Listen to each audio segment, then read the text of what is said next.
Hello, mindful friends. I hope you had a great week coming back home to self, healing your own heart before reaching out in judgment towards others. I think what's been really present for me this week, and also a lot of you and my friends, has been this need and this kind of desire to listen to others and listen to what's happening in the world. And that when we haven't been heard for a really long time, so when some kind of hurt or pain within us has gone unheard for far too long, that it cries out, maybe in acts of violence or aggression or emotional outbursts, and that instead of coming towards each other with kind of adding to the pain and adding to the hurt and attacking the pain body by, throwing spears into an already injured heart, that we soften back and instead open our hearts and soften to other and begin to explore from our own heart space, this space of love and compassion and acceptance, directly into the heart space of the other person, recognizing that there is humanity within them and that behind their actions there is an unheard cry for help or to be heard or to share a very long experience of pain. And that when we are only sitting guarded behind our judgment and our anger and our fighting, that we can't hear the other person. We can't even hear ourselves. In fact, we're just feeding our anger. We're residing in that worldly layer of right and wrong, black and white, that my truth versus your truth, me versus you. And in that worldly layer, we can't get to the root of any problem, that we can't hear what's actually trying to be shared, and that we have to go beyond that anger. We have to, one, in ourselves, sink below it, soften below it, back to that core of what's actually trying to be expressed here, what's actually trying to be heard. And then when we approach other, we have to move past, soften past those layers of attack and listen to their true heart. So what's actually trying to be heard.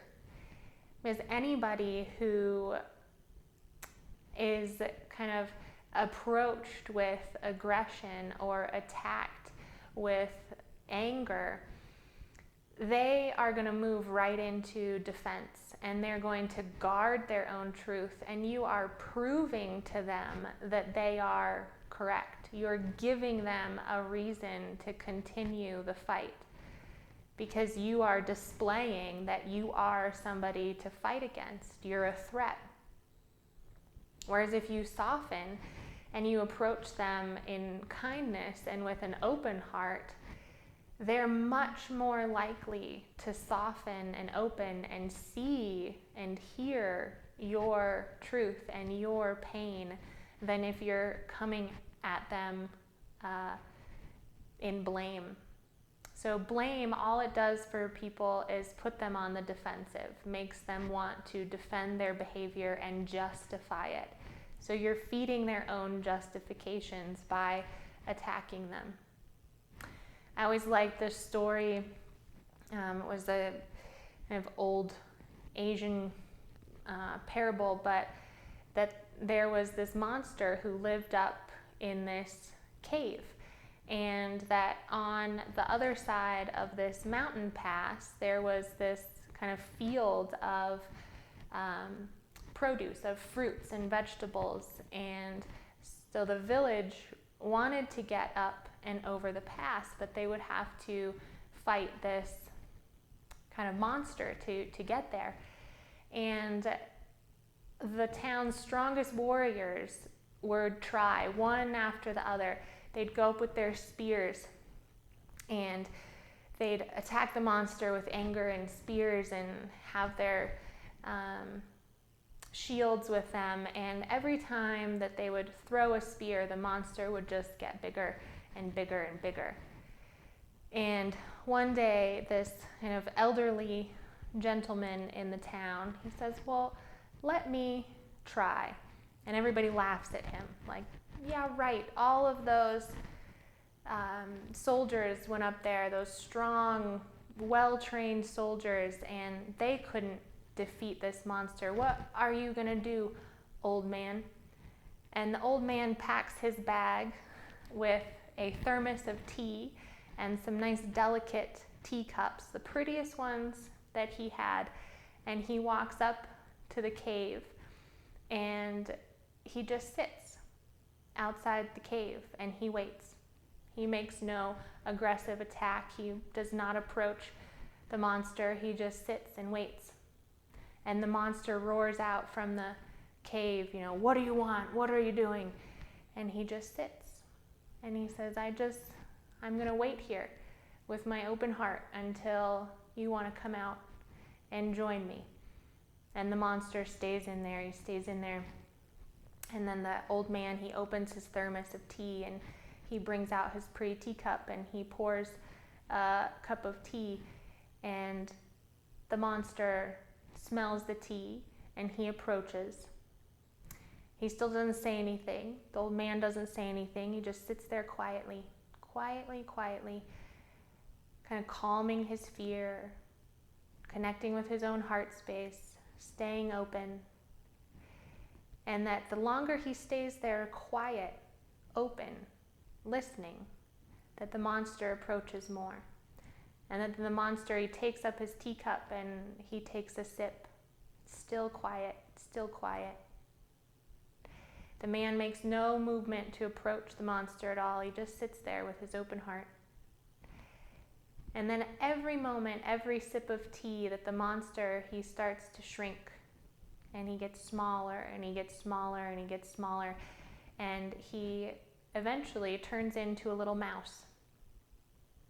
And that this little mouse ends up speaking with the old man. And the little mouse, you know, the old man, he never asks. He never says anything. He never draws it out of the monster. He's just sitting there with his open heart and his cup of tea. And finally the little mouse says, well, I'm just so vulnerable. Like, look at me, I'm just so small and I'm so delicate. And if I allow them to come up here, more and more will come, and that eventually my home will be trampled and they will squish me and I will no longer have my home, my place to be. And the old man listens, and then he shares with the mouse, and they come up with a plan that, I hear you, and let's work together, and let me protect your home. Let me hear what's important to you, and let me help you to maintain that. And so now the mouse is taken care of. He's been heard, and he doesn't need to get huge and ugly and evil to protect what is actually quite vulnerable and quite afraid within him.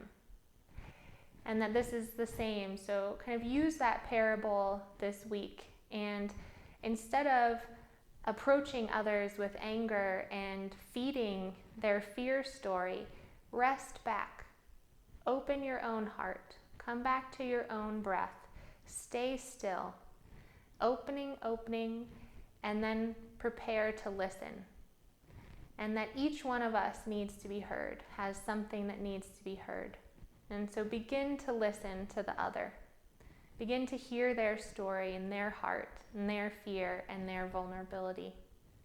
And hopefully we can all start softening the need for that monster in us to appear, as the mouse can share its fear and vulnerability openly and feel like somebody else is willing to hear it and help them protect it.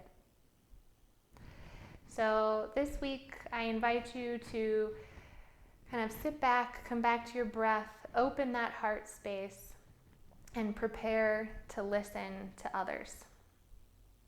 I hope to see you all very soon.